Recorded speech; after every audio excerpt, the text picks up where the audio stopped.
예수님은 예루살렘으로 향해 가십니다. 우리가 알다시피 예수님이 예루살렘으로 향해 가시는 목적은 십자가를 지시기 위한 것입니다. 예수님은 사마리아와 갈릴리 사이로 지나가신다라고 11절에서 말씀을 하고 있는데, 사마리아와 갈릴리는 서로 앙숙인 동네이죠. 예수님은 이 두 지역 사이를 지나시면서 이 두 지역의 화해와 어느 지역 사람들도 예외 없이 십자가에 해당하는 자임을 보여주고 계십니다. 예수님은 사마리아에 사는 자들도 구원하시고 뿐만 아니라 갈릴리 사람들도 구원하시는 것입니다. 예수님은 한 마을에 들어가셨다라고 말씀하고 계시는데, 이 마을에 거주하는 자들은 사마리아에도 갈릴리에도 거주할 수 없는 그런 자들인 것 같습니다. 이들 중에는 나병 환자 10명도 있었는데요. 예수님의 십자가의 구원은 사마리아와 갈릴리뿐만 아니라 이 두 지역에도 거주할 수 없는 나병 환자들에게도 적용이 된다라는 것이죠. 이들은 예수님을 가까이 할 수 없는 부정한 자들이었기 때문에 멀리 서서 예수님께 도움을 구할 수밖에 없었습니다. 이들은 예수님이 누추한 자신들이 사는 곳에 오셨다는 것만으로 대단한 충격을 받았을 것입니다. 어느 누구도 심지어 자신의 가족들마저 외면했지만 예수님은 이들을 외면하지 않으시고 십자가를 지러 가시기 직전에 이곳 나병 환자들이 있는 곳에 방문해 주셨던 것입니다. 이들은 마지막 기회일지 모르는 예수님의 방문을 그냥 흘려보낼 수가 없었습니다. 이들은 온 힘을 다해 소리를 지릅니다. 예수 선생님이여, 우리를 불쌍히 여기소서. 이들은 다른 말로 예수님께 드릴 말씀이 없었습니다. 단지 자신들을 불쌍히 여겨주시기만을 바랬던 것이죠. 이들만큼 절박한 심정으로 예수님을 찾는 자들도 없었을 것입니다. 예수님은 이들을 보십니다. 우리는 예수님의 시선이 어디에 있는지 주목해 봐야 하는데요. 여러분, 예수님의 시선이 있는 곳에는 치유와 회복의 역사가 있기 때문입니다. 예수님은 제사장에게 가서 몸을 보이라 그렇게 말씀을 하십니다. 여러분, 나병이 나았다는 확신을 가져야 제사장에게 나아갈 수 있는데, 이들은 예수님이 말씀하신 그 말씀에 의지해서 나병이 나았다라는 확신을 가지고 지금 어떻게 합니까? 제사장에게 가고 있는 거예요. 여러분, 이 10명의 나병 환자들의 믿음이 얼마나 대단한지 우리가 알 수 있습니다. 아직 낫지 않았어요. 그런데 예수님께서 너희들의 몸을 제사장에게 보이라. 이것은요, 나병이 낫고 나서 보여야 하는 것인데 아직 낫지 않았음에도 불구하고 제사장에게 몸을 보이러 간다라는 것은 이 10명의 나병 환자들의 믿음이 얼마나 대단했는지 우리가 알 수 있어요. 그리고 제사장에게 몸을 보이러 가는 도중에 그들의 나병이 나았고요. 그리고 제사장에게 가서 그들의 나은 몸을 보였겠죠. 그러면 어떻게 되죠? 이들은 더 이상 자신들이 부정한 자가 아니다라는 것이 판명이 되고, 이제 이들은 정상적인 사람들과 함께 거주할 수 있는 일정 기간이 지난 다음이죠. 그러한 상황이 되는 것입니다. 여기서 오늘의 이야기가 끝나는 것이 아니라요, 나음을 입은 10명의 사람 중에 단 한 사람만 예수님께 나와서 하나님께 영광을 돌리게 되었던 것이죠. 예수님은 그 한 명에게 야, 나머지 9은 어디 있느냐라고 물으십니다. 물론 실제로 궁금하셔서 물어보신 것은 아닐 겁니다.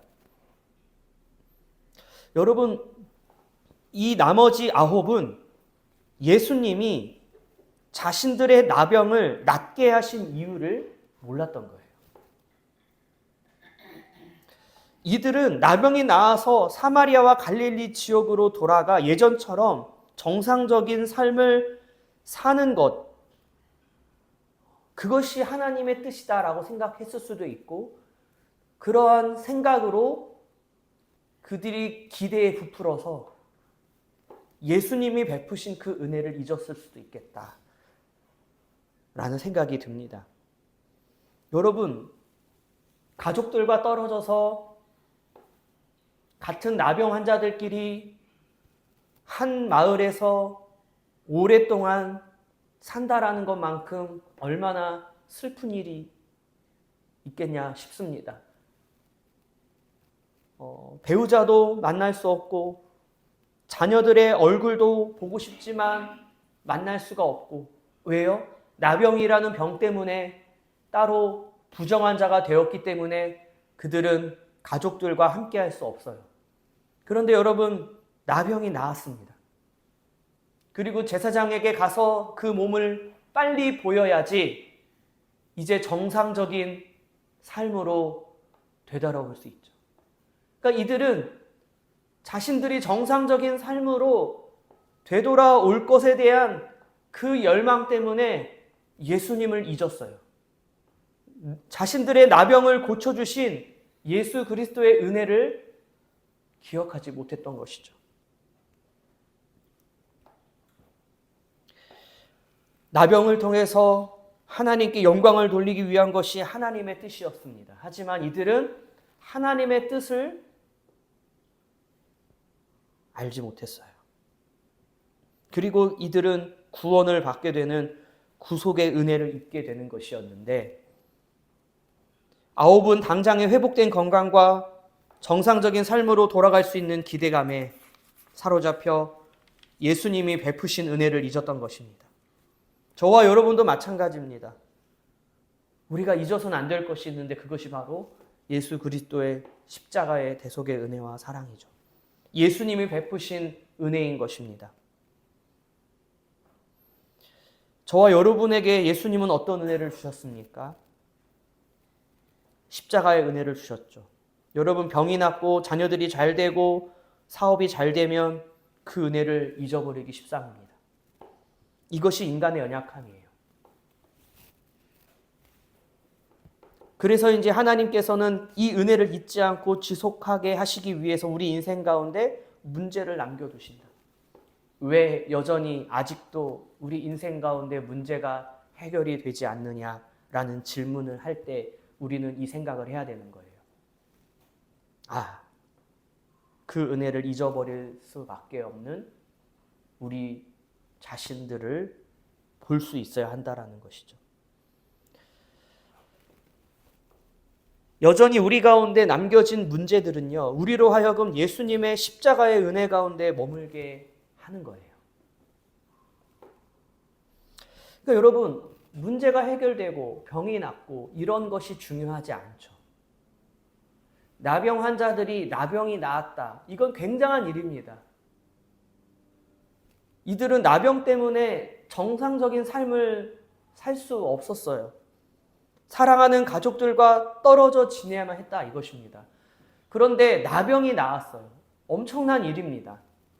그런데 이들은 가장 중요한 것을 놓쳐버린 거예요.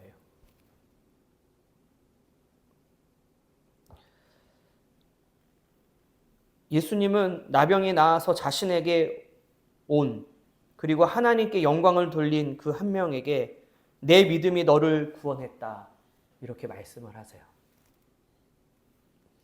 이 자는요, 나병에서 노임을 받았을 뿐만이 아니라 영혼의 구원을 받게 된 것이죠. 여러분, 우리가 인생을 살아갈 때 정말 하나님의 뜻이 어디 있는지를 우리가 잘 알 수 있어야 한다라는 것이죠. 그러지 않으면 하나님을 오해하게 되고 하나님의 의도를 우리가 잘 파악하지 못하게 되어서 여전히 문제 가운데, 여전히 남겨진 문제들 속에 괴로워할 수 있겠다 생각이 들어요.